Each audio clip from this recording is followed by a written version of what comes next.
So good morning all of you. Welcome to physics online session. Today we'll discuss another important topic, refraction at a spherical surface. I'm taking a spherical surface which is separating two media, two transparent media. Let us imagine a glass tumbler. This is a water medium and this is an air medium. This glass, it is a curved surface. Now it looks like it is two-dimensional, so we can see the plane surface, but it is a curved surface. So we'll discuss so what happens to the light ray when it travels, when it incident on this curved surface or spherical refracting surface. Okay, and we derive a formula for curved surface or spherical refracting surface in this class. Okay, now let us imagine a spherical refracting surface of radius of curvature r and separating two media of refractive indices n1 and n2. So this is a principal axis. AB is a curved surface. Point P is the midpoint of this curved surface, nothing but the pole, and it is separating two media of refractive indices n1 and n2. Okay, and let it be the center of curvature, and capital R is the radius of curvature of this curved surface. Okay, now let us place an object O on the principal axis. O is an object which is placed on the principal axis, and you will get the image of this object on the other side due to refraction of light. So I am taking a ray of light incident on the spherical refracting surface at a point n. Okay, this is the incident ray of light. This is the incident ray. So what happens to the ray of light when it travels from one medium to another medium? Either it bends towards or away from the normal. Since the first medium is air, the second medium is the glass or a water medium. So first one is a rarer medium and the second one is a denser medium. So ray is traveling from rarer medium to denser medium, so it bends towards the normal. So where is the normal? So first we need to draw the normal. So how can you draw the normal? If you draw a line from center of curvature to at a point on the curved surface, you will get the normal, or perpendicular line which is drawn to the tangent at the point of incidence also will get the normal simply by drawing a line, dotted line from the center of curvature to a point on the curved surface. You will get the normal. This is a normal. Generally we will represent normal with a dotted line. So where is the refracted ray? So if there is no curved surface, what would be the path of the light ray? So it would be in a straight line. Okay, so and what happens because of this curved surface? It bends towards the normal. So light ray, light bends, it is bending towards the normal as it is travels from rarer to denser medium. This is a refracted ray and reaches the principal axis at this point. So there we'll get the image of this object. I is the image of this object. Okay, so this is the actual path. This actual path of the light ray. Okay, so when there is no curved surface, so no need to represent this actual path here. So I'll remove. Okay, now our aim is to derive a relation between object and image distances. Where is object? This is object, and object distance is this one. Every distance should be measured from the pole. Object distance between the object and pole. So where is the image? This is the image and this is the image distance v. Now we need to derive a relation between object and image. Okay, so for that I want to draw a normal or perpendicular line from the point of incidence to the principal axis. Let the foot of the perpendicular be mm. So why we are drawing this normal or perpendicular line? So I want to use geometry and trigonometric relations. So I want to draw a normal here. So here from this figure I am taking three trigonometric relations. So for that we need to represent three more angles here. Actually 5 angles. This is the angle of incidence here, angle between the normal and incident ray, and this is the refracted ray. So angle between the normal and refracted ray, this is the refracted ray, is nothing but the angle of refraction. So I'm representing, I want to represent three more angles here. So that is alpha, angle made by the incident ray with the principal axis is alpha, and beta is the angle made by the refracted ray with the normal, and gamma is incident ray with the principal axis. Beta is the angle made by the incident refracted ray with the principal axis, and gamma is the angle made by the normal with the principal axis. All these three uh, incident ray, refracted ray and normal are making some angles with the principal axis. Those are alpha, beta and gamma. Okay, so here I want to take three right angle triangles from this figure. First one is from first right angle triangle, that is triangle NOM. From triangle NOM I want to write an expression for tan alpha. Tan alpha is equals to opposite by adjacent. So opposite by adjacent. So what do you get here? What is opposite side? Opposite to tan alpha, nm by OM. Similarly, from second right angle triangle, triangle NIM, from triangle NIM, tan beta is equals to, similarly opposite by adjacent, what do you get? Opposite is same, NM by IM. Similarly, from right angle triangle NCM, from right angle triangle NCM, tan gamma is equals to NM by CM.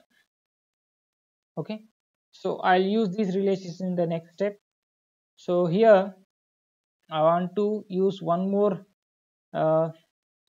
concept here. So if you know, for example, in a triangle, if you know the two interior angles, alpha and beta are the two interior angles.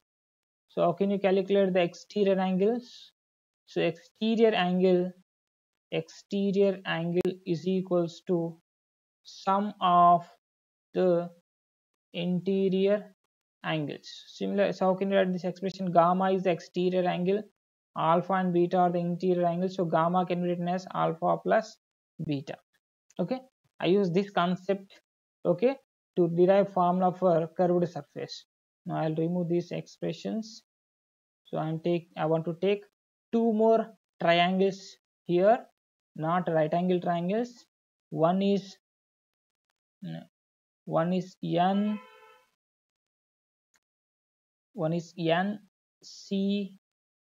NOC, from triangle NOC, from triangle NOC, this N, I'll change the pen here, N, from triangle NOC, from triangle NOC we can write what is the exterior angle here? We know two interior angles, alpha and gamma are two interior angles for this triangle NOC.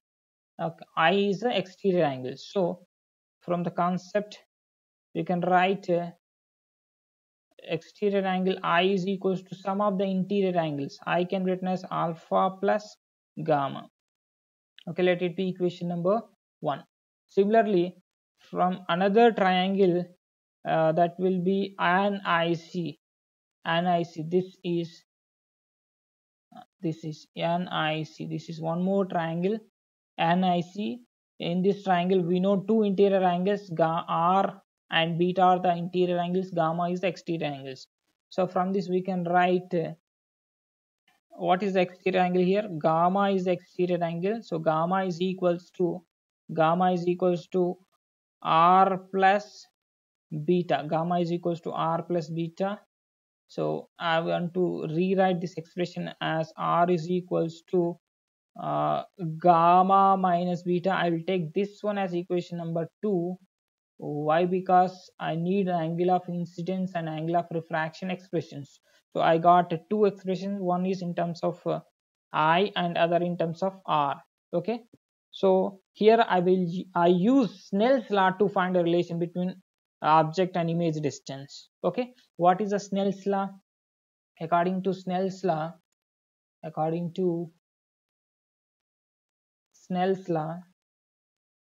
we have sin I, or n1, another expression, n1 sin I is equals to n2 sin R. Okay, so what is the n1 is the refractive index of the first medium, I is the angle of incidence. Okay, so here n1 into, for small angles, actually for small angles we can write this expression as n1 I is equals to n2 R. Okay, for small angles sine alpha is approximately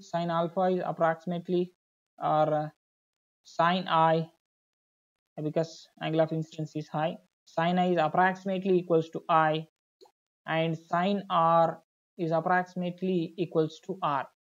Okay, that is why I am rewriting this expression as n1 into I and n2 into R. So when the angle becomes small, if the point of incidence is close to the principal axis, okay, then the angles will become small.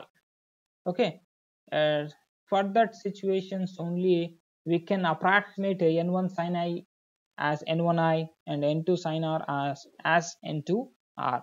Okay, I want to substitute the values of I and R from equations 1 and 2. This is equation number 3. So from equations 1, 2 and 3 we have, so how can you write here those expression n1 into what is I, expression of I alpha plus n1 into alpha plus gamma is equals to n2 into R, nothing but gamma minus beta. Okay, so here n1 alpha plus n1 gamma is equals to n2 gamma minus n2 beta. Okay, so here what are the values of alpha, beta and gamma? For similarly for small angles,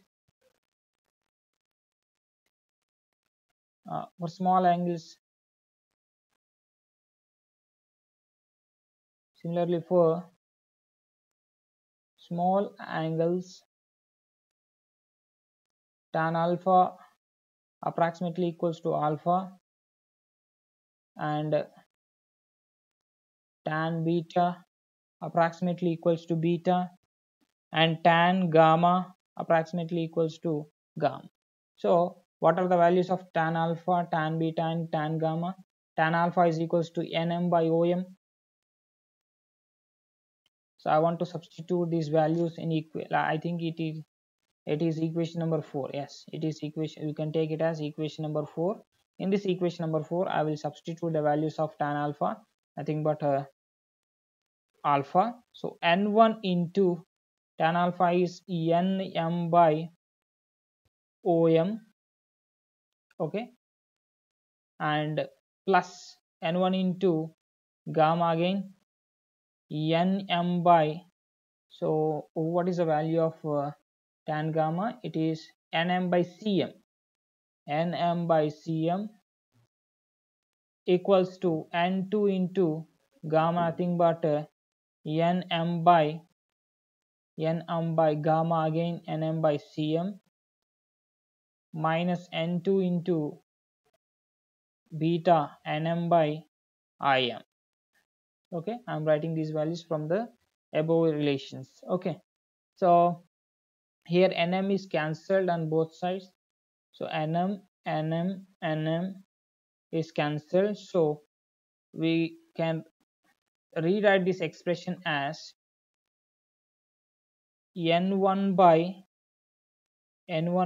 om plus n1 by cm is equals to n2 by cm minus n2 by im. Okay, now what is om? Om is a approximately equals to op. Okay, so when the angles are very small, for example, if the light ray is close to the principal axis, when the light ray is close to the principal axis, this op approximately equals to om. For small angles,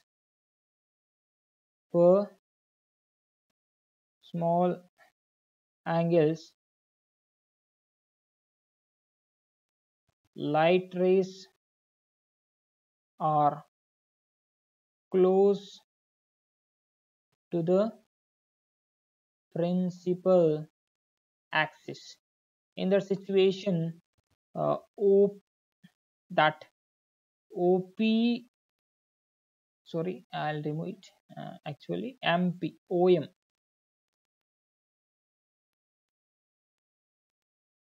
OM is approximately equals to OP equals to, what is OP? Is a objective distance.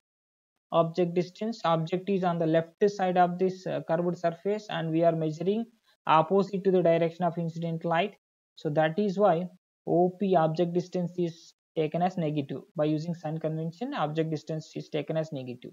Similarly, cm is the radius of curvature. It is measured in the direction of incident light. Okay, so here the distances are measured from the pole, and we are measuring radius of curvature in the direction of the incident light. Incident light is towards the right, and we are also measuring the radius of curvature, image distance, in the direction of the light, so both are taken as positive. So here, and the next one is the image distance. im is the image distance, and it is also taken as positive. Okay, why? Because they are measured in the direction of the incident light. Now substitute these values in the above expression. What do you get? So n1 by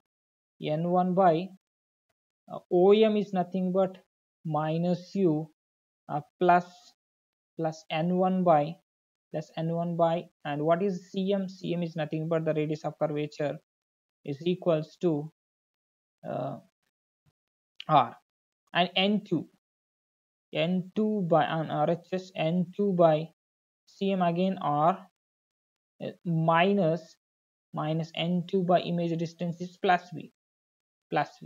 Now I want to shift this, this n2 by v term to RHS. So, and what do you get here?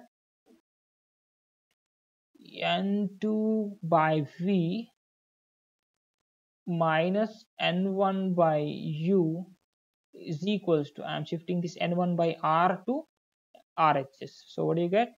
n2 minus n1 by after simplification you will get this expression.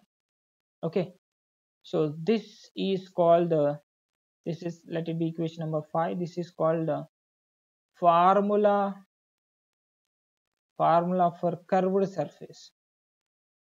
Formula for curved surface. So by using this formula we'll derive length formula and lens makers formula in the next class. Okay, so thank you.